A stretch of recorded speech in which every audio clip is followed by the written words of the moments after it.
Ok. J'espère que vous avez eu assez de fun avec la boucle for. Ce que je m'en vais vous montrer là présentement, c'est d'autres types de boucles, notamment while et do while. On va commencer par la boucle while. While. On va commencer par cette boucle. Ok, pour travailler avec cette boucle, vous allez tout simplement mettre while, ensuite mettre une condition. Ce que je vais faire actuellement, je vais créer quelque chose d'un peu, je dirais, farouche. Et vous me direz à quoi vous pensez lorsque vous regardez l'exécution de ce petit programme. Voilà, pour l'exécution de ce petit programme, je vais vous montrer une autre façon d'exécuter. Je vais d'abord désactiver mon environnement Anaconda. Voilà, nous sommes bons. Donc là, actuellement, je suis dans mon terminal. Donc venez sur terminal et là, vous allez vous diriger dans le répertoire courant de notre projet. Bref, du moins du fichier date que vous utilisez. Donc là, je vois que c'est dans bin, donc je vais aller dans bin avec cd bin. Voilà. Et à l'intérieur, ls-y. J'ai donc mes deux fichiers pour l'instant. Et ce que je vais vous montrer maintenant, c'est l'exécution d'un programme date ou d'un fichier date avec le terminal directement. Ok. Donc là, je vais faire date main.date. Donc je le fais parce que ce programme a besoin d'être exécuté dans le terminal. Regardez. Regardez, on a quelque chose de mauvais qui fonctionne mal. Bon, pas qui fonctionne, ça fonctionne bien, mais c'est quelque chose qui fonctionne mal parce que vous aurez besoin d'exécuter cela jusqu'à ce que la mémoire soit out out of bound. En fait, que la mémoire soit occupée. Donc, c'est mauvais, ok? C'est mauvais. On va arrêter, vous faites CTRL-C. Voilà, vous faites CTRL-C, ça va arrêter tout ça. Donc, regardez. Ce qu'on vient de créer là, c'est ce qu'on appelle une boucle infinie. Ok, une boucle infinie, dans le sens où ça va toujours s'exécuter jusqu'à ce que la mémoire euh, ne soit plus utilisée. En fait, que la mémoire soit pleine, en fait. Voilà, donc cette boucle infinie, généralement, c'est quelque chose qu'on utilise lorsqu'on veut, par exemple, afficher quelque chose pour toujours. Par exemple, dans des programmes d'interface graphique et tout.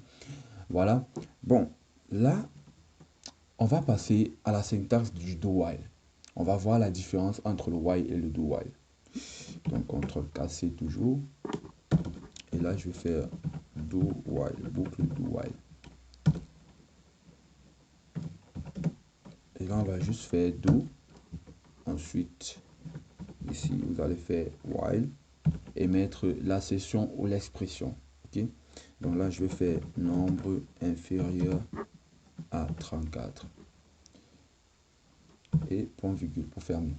L'unique différence entre le do while et le while, c'est que vous aurez besoin d'exécuter au minimum une fois avant de vérifier votre expression ou votre assertion. Ok. Donc ça, c'est l'unique différence. Vous allez voir, si j'exécute encore ce code là, regardez. Nombre est inférieur à 34. Est-ce que c'est vrai? Ben non, c'est pas vrai. Voilà, puisque ce n'est pas vrai, on a quand même cet affichage d'exécution. Donc, ça veut dire qu'on le fait au moins une fois avant de vérifier la condition, avant de vérifier l'assertion.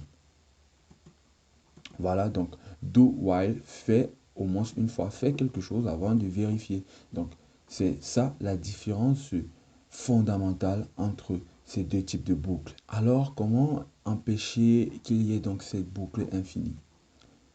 On va commenter ceci et décommenter ceci avec K, CTRL U. Pour empêcher donc cette boucle infinie, on va utiliser ce qu'ils appellent un casseur.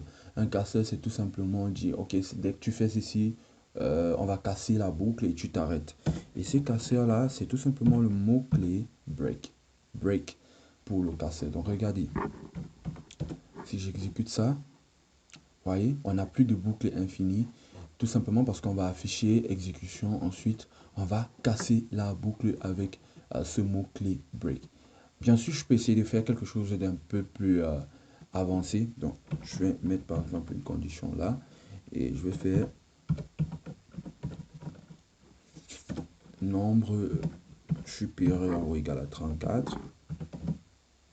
Alors je vais faire mon print.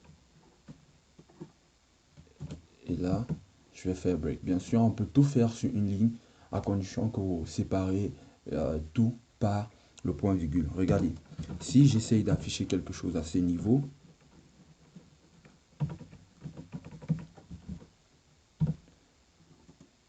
vous voyez que la coloration syntaxique de ce code ne s'affiche pas comme les autres.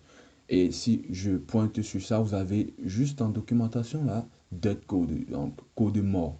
Ok, pourquoi c'est un code mort? Tout simplement parce que là, vous demandez au compilateur de casser la boucle, d'arrêter la boucle, parce que tout ce qui est après ne va plus être exécuté. Donc, lui va s'arrêter à ce niveau. Ensuite, vous venez afficher encore. Donc, ça ne va pas marcher comme cela. Ok, on va enlever ça, ce code mort, et on va exécuter. Voilà, vous avez pratiquement la même chose. Voilà, tout simplement parce que le nombre est supérieur soit égal à 34 pour que ça puisse être exécuté. Donc, si je mets par exemple 32,